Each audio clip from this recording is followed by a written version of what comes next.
When the Galath Empire captures a lone human soldier and throws him into their infamous death arena for entertainment, they expect a quick execution. What they get instead is a nightmare. The human, armed with nothing but scavenged weapons and terrifying ingenuity, turns their gladiatorial spectacle into a bloodbath. As alien warriors fall one by one, the arena masters realize too late that humanity doesn't just fight to survive, they fight to win. And when a human decides the game is over, nobody gets to walk away. This is the story of how one species learned that capturing a human wasn't a victory, it was a death sentence.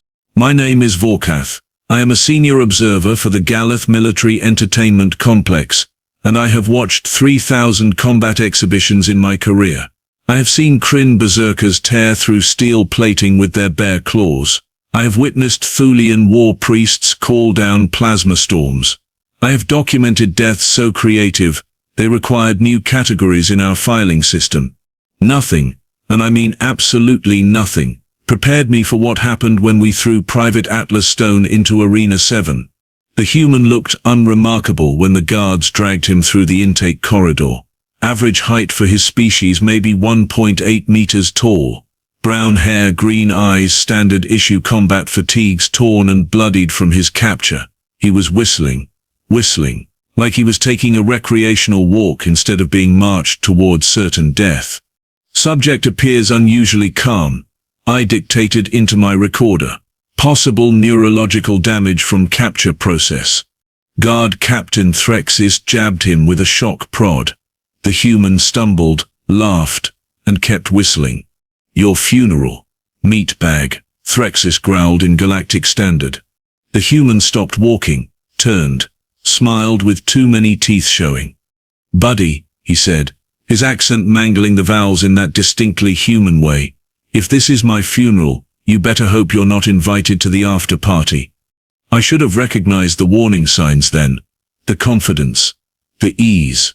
Humans were supposed to be scared when facing the arena. They were supposed to beg, or cry, or rage.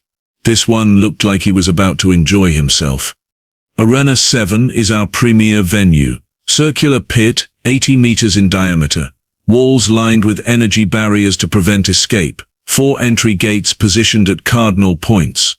Above, observation decks packed with Galath elite paying premium credits to watch lesser species tear each other apart. The entertainment value, you understand, lies in the desperation, the fear, the delicious moment when prey realizes there is no escape. We had prepared quite the lineup for Atlas Stone. 10 competitors, all seasoned arena survivors. Vaxen the Ripper, a Kryn who had killed 43 opponents. Zilthra, a Mantix assassin with blades for arms. The Thunder Brothers, twin Urgles who fought in perfect synchronization, and 6 others, each selected for maximum violence potential. Standard procedure. Throw in the fresh meat, watch the veterans shred him, collect the betting receipts. The arena gates opened. The human walked out into the blood-stained sand, still whistling that infuriating tune. The crowd roared. Betting screens lit up around the observation deck. The odds on Atlas Stone surviving even 5 minutes were running at 200 to 1. I placed a small wager on him lasting 7. Professional curiosity. The Thunder Brothers entered from the north gate, each carrying shock mauls the size of small trees. Vaxen prowled in from the east, claws extended, hungry. Zilthra descended from above on gossamer wings, her blade arms gleaming under the arena lights. Atlas Stone stopped whistling. Well, he said to nobody in particular, this seems unfair. Vaxen laughed, a sound like rocks grinding. For you, human. Yeah, the human agreed. For you. What happened next? I have watched the recording 842 times. I still cannot fully process it. The Thunder Brothers charged first. Standard tactic, overwhelming force. Their shock mauls came down in synchronized strikes that should have pulverized the human into component atoms. Except, Atlas Stone was not there. He rolled forward, between their legs, grabbed a handful of sand and threw it directly into the eyes of the left brother. While that one stumbled, the human grabbed the right brother's maul, used the momentum of the swing to redirect it, and turned it directly into his twin's skull. Elapsed time from gate opening to first death, 42 seconds. The crowd went silent. This was not normal prey behavior. The human now had a shock maul. He tested its weight, nodded appreciatively, and turned to face Vaxon, who was already mid-leap. Those claws could shred battle armor. They should have opened the human like a ration pack. Atlas Stone ducked, spun, and brought the maul up in an uppercut that caught Vaxon directly under the jaw. The Crin's head snapped back. The human followed through, driving the maul down into the fallen warrior's chest. Twice, 3 times, until the twitching stopped. "Forgive me," the human said, breathing hard, "but I left my mercy at home today." Elapsed time, 1 minute 18 seconds. 3 dead. Zilthra struck from above, blade arms descending in a killing pattern that had never failed. The human rolled again, came up with sand and blood coating his uniform, and threw the shock maul like a javelin. It caught the Mantic's mid-flight, sent her crashing into the arena wall. Before she could recover, Atlas Stone was there, snapping one blade arm at the joint, using the severed limb to impale its former owner. "Irony," he gasped, still breathing hard. "It is my favorite."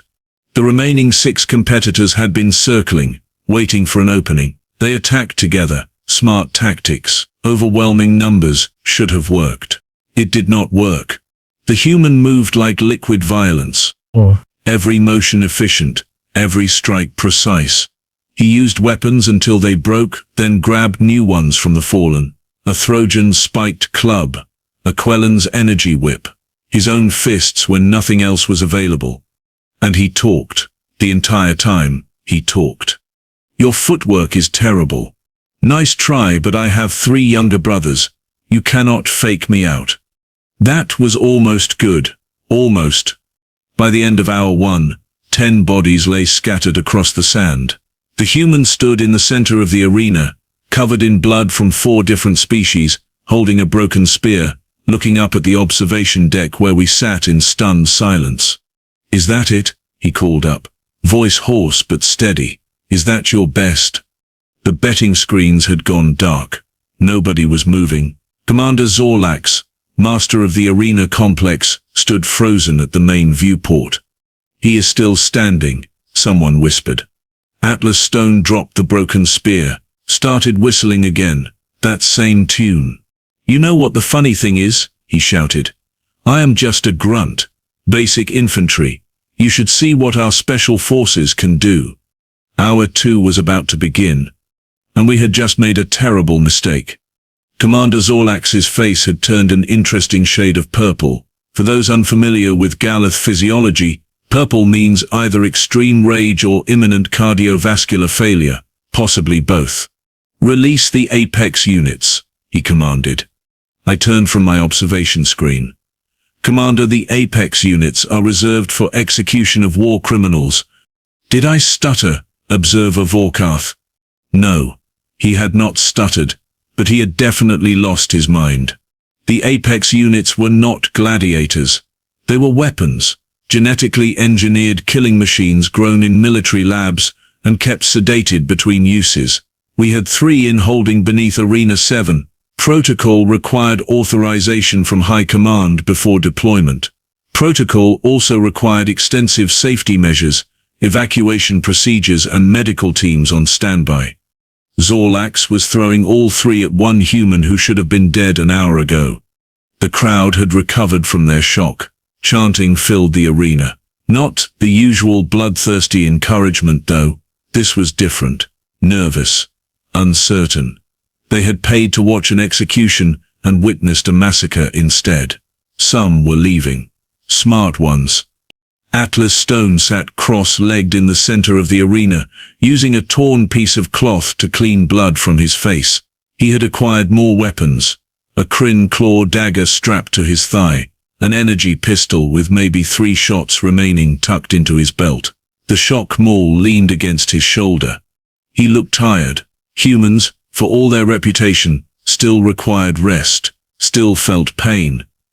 I could see the limp in his left leg, The way he favored his right arm. Blood seeped through his fatigues in at least 4 places. He was mortal, killable. The south gate groaned open. Heavy, mechanical, the sound of hydraulics straining against massive weight. The first apex unit emerged. Imagine a bear. Now make it 3 times larger. Add armor plating beneath the skin. Replace the claws with monofilament blades that can slice through starship hull material. Give it intelligence just high enough to follow attack commands but not high enough to question them. That is an apex unit. The human looked up, stopped cleaning his face, very slowly stood. Okay, he said quietly. Okay, that is new. The second apex unit came through the east gate, the third from the west. They spread out, forming a triangle with Atlas Stone at the center. Professional tactics, pack hunting behavior enhanced by military programming. The crowd went completely silent. Listen, the human called up to us. I feel like we got off on the wrong foot here. How about we call this a draw? You let me leave. I promise to say nice things about your arena on social media. Zorlax leaned forward. There is no leaving, human. There is only dying. Atlas Stone nodded. Yeah, I figured, worth a shot though. The apex units charged. What happened next defied everything I knew about combat dynamics. The human should have been torn apart in seconds, should have been biological paste mixed with arena sand. Instead, he ran. Not away, toward. He sprinted directly at the southernmost apex unit, the one built like a mountain with teeth. At the last possible second, he dove, sliding beneath its massive claws. The energy pistol came up. 3 shots. All 3 into the creature's unarmored throat. The apex unit roared, stumbled, did not die. They never die quickly. But it bought Atlas Stone 2 seconds. He used them to reach the arena wall, to grab one of the climbing cables used by maintenance crews, to pull himself up just as the other 2 units converged on where he had been standing. I really hate cardio, he shouted, climbing one-handed while the shock maul dangled from his other hand. The apex units could not climb, but they could jump. The easternmost unit launched itself upward, 4 meters, 6. Its claws caught the cable 2 meters below the human. The reinforced steel cable, rated for 3 tons, snapped like thread. Atlas Stone and the apex unit fell together. They hit the sand hard. The human rolled, came up running. The apex unit recovered faster, caught him. One massive paw slammed into his back, sent him sprawling. Blood sprayed across the sand. The crowd gasped. Finally. The natural order reasserting itself. The human pushed himself up, slowly, painfully. The shock maul was gone, lost in the fall. The dagger had fallen from his belt. He had nothing left. Except his voice. Hey, he said, spitting blood. You 3. Question. Do you know what humans call a fight they cannot win? The apex units circled, converged, claws extended, mouths open. We call it Tuesday. Atlas Stone finished. Then he laughed. Actually laughed, and rushed forward again. What I witnessed over the next 17 minutes was not combat. It was applied physics mixed with desperation and seasoned with absolute insanity. The human used everything. Sand in eyes, fingers in wounds, teeth, his own blood to make the ground slippery. He turned the apex units against each other, using their size as a weakness, making them collide and tangle. When the first one finally died, impaled on its brother's claws through the human's manipulation, Atlas Stone tore a monofilament blade free from the corpse. When the second one cornered him against the wall, he used the observation deck's shadow to hide his position.